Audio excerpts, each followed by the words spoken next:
আসসালামু আলাইকুম। আপনারা সবাই কেমন আছেন? আমার বিদ্যালয়ে চতুর্থ শ্রেণীর শিক্ষার্থীরা ধারাবাহিক মূল্যায়ন পরীক্ষা দিচ্ছে। তারা খুব মনোযোগ সহকারে লিখছে, কারণ এই ধারাবাহিক মূল্যায়ন পরীক্ষার নম্বর বার্ষিক পরীক্ষার নম্বরের সাথে যুক্ত হবে। ধারাবাহিক মূল্যায়ন থেকে 30% এবং সামষ্টিক মূল্যায়ন থেকে 70% নাম্বার যুক্ত হয়ে বার্ষিক পরীক্ষার ফলাফল প্রকাশ করা হবে। ধারাবাহিক মূল্যায়ন আমরা বিভিন্নভাবে করে থাকি।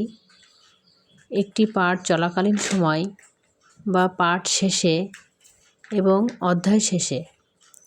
আজ তারা অধ্যায় শেষে ধারাবাহিক মূল্যায়ন পরীক্ষা দিচ্ছে। এই ধারাবাহিক মূল্যায়নের মাধ্যমে আমরা একজন শিক্ষার্থীর সঠিকভাবে মেধা যাচাই করতে পারি এবং এই মূল্যায়ন পদ্ধতির জন্য শিক্ষার্থীরা পাঠে মনোযোগী হচ্ছে এবং লেখাপড়ার প্রতি আগ্রহ বেড়ে যাচ্ছে। সবাইকে ধন্যবাদ।